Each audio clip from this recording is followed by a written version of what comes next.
జూబ్లీహిల్స్ ఉప ఎన్నికలకు సంబంధించి సర్వేల పేరుతో బీఆర్ఎస్ పార్టీ గోల్మాల్ చేస్తున్నట్లుగా కొంతమంది అభిప్రాయపడుతున్నారు.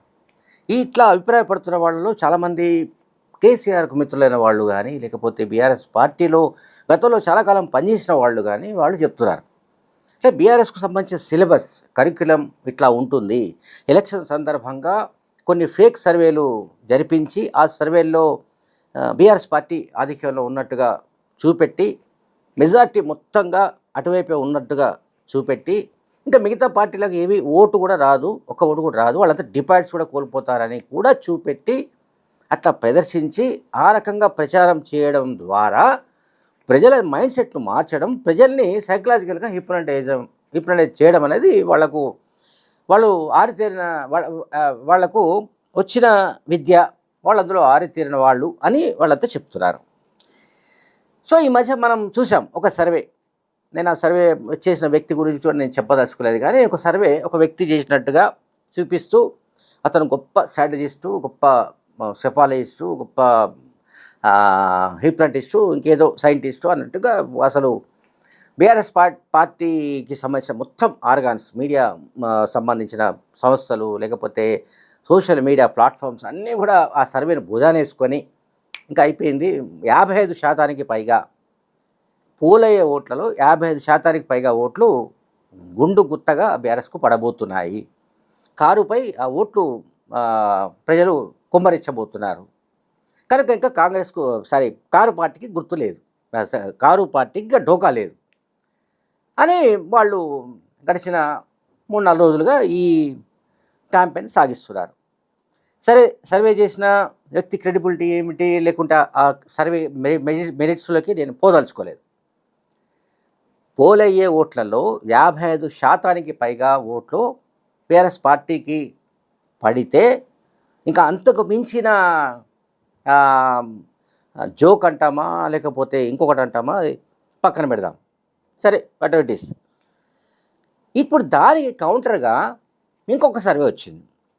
ఈ సర్వే 7 డివిజన్ల వారీగా ఏ పార్టీ పైచేయి సాధించబోతోంది అనే పాయింట్ ఆఫ్ వ్యూలో వాళ్ళు సర్వే చేశారు. ఈ సంస్థ పేరు కూడా చెప్పదలుచుకోలేదు, ఎందుకంటే ఇంతకుముందు చెప్పిన సర్వే అది ప్యూర్లీ బీఆర్ఎస్ ప్రాయోజిత సర్వేగా ఆల్రెడీ బయట ప్రచారంలో ఉంది. ప్రజలు కూడా అదే అనుకుంటున్నారు. జూబ్లీహిల్స్ నియోజకవర్గంలోని ఓటర్లను అడిగినా కూడా అదే మాట చెప్తున్నారు. సో, ఇప్పుడు ఈ సర్వే డివిజన్స్ వైజ్గా ఈసుఫ్గూడ డివిజన్లో 56 బూతులు ఉన్నాయి. టోటల్ ఓట్స్ వచ్చేసి 58,000 ఓట్లు ఉన్నాయి. ఇక్కడ ప్రధానమైన పోటీ కాంగ్రెస్ అభ్యర్థి నవీన్ యాదవ్, బీఆర్ఎస్ పార్టీ అభ్యర్థి మాగంటి సునీత మధ్య కేంద్రీకృతమై ఉంది. ఈ డివిజన్లో నవీన్ యాదవ్దే పైచేయి కాబోతోంది అని ఈ సర్వే తేల్చింది. నెక్స్ట్, షేక్పేట డివిజన్లో 70 బూతులకు గాను 70,000 ఓట్లు ఉన్నాయి. 7 బూతులకు గాను 70 పోలింగ్ బూతులకు గాను 70,000 ఓట్లు ఉన్నాయి. సో, ఇక్కడ బీజేపీకి కాంగ్రెస్ అభ్యర్థికి మధ్య ప్రధాన పోటీ ఉంటుందన్నది ఈ సర్వే చెప్తోంది. అంటే ఇక్కడ బీఆర్ఎస్ పార్టీ థర్డ్ ప్లేస్ అని లెక్క. సో, కాంగ్రెస్ బీజేపీల మధ్య జరిగే ఈ డివిజన్లో జరిగే పోటీలో, షేక్పేట డివిజన్లో ఇక్కడ కూడా నవీన్ యాదవ్కు పైచేయి రాబోతోంది. ఇక రహమత్ నగర్ డివిజన్లో 72 బూత్లకు గాను ఆల్మోస్ట్ 72,000 ఓట్లు ఉన్నాయి. నవీన్ యాదవ్ అండ్ బీఆర్ఎస్కు మధ్య పోటీ ఉంది, కాంగ్రెస్ అండ్ బీఆర్ఎస్. ఇక్కడ బీజేపీ థర్డ్ ప్లేస్లో ఉంది. ఇక్కడ కూడా నవీన్ యాదవ్ పైచేయి సాధించే అవకాశాలు ఉన్నట్టుగా సర్వే చెప్తోంది. నెక్స్ట్, సోమాజిగూడ డివిజన్లో 38 బూతులకు గాను 32,000 ఓట్లు ఉన్నాయి. ఇక్కడ కూడా కాంగ్రెస్ వర్సెస్ బీఆర్ఎస్, నవీన్ యాదవ్ వర్సెస్ మాగంటి సునీత.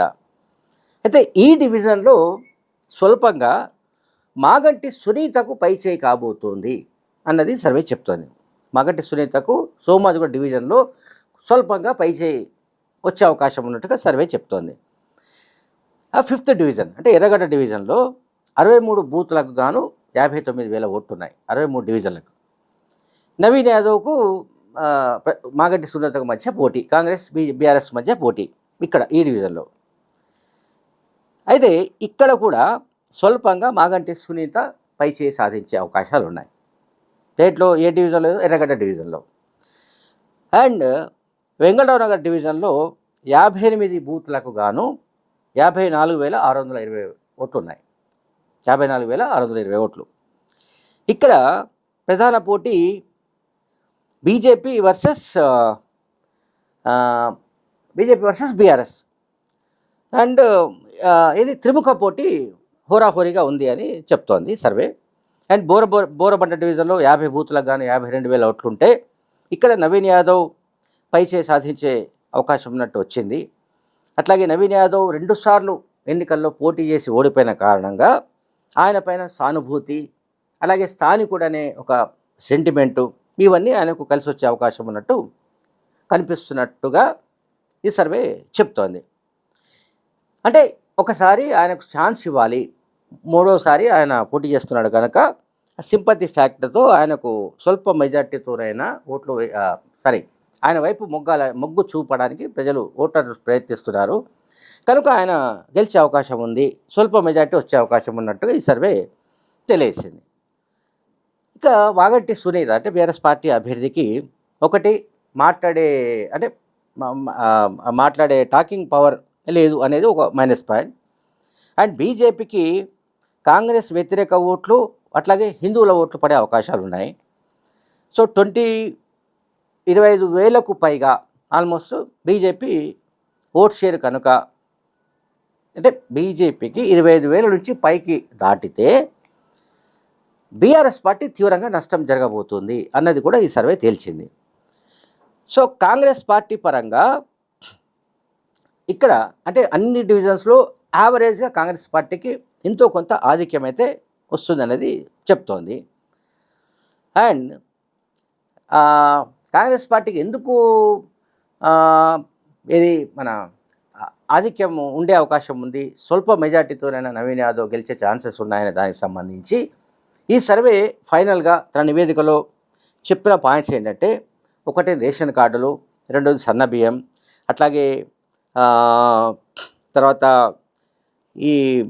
ఇది నవీన్ యాదవ్కి సంబంధించిన బీసీ ఫ్యాక్టర్, ఆయన లోకల్ కావడం అండ్ గతంలో 2 సార్లు ఓడిపోవడం, ఈ పాయింట్స్ అన్నీ కూడా కాంగ్రెస్కు ప్లస్ అయ్యే అవకాశం ఉంది.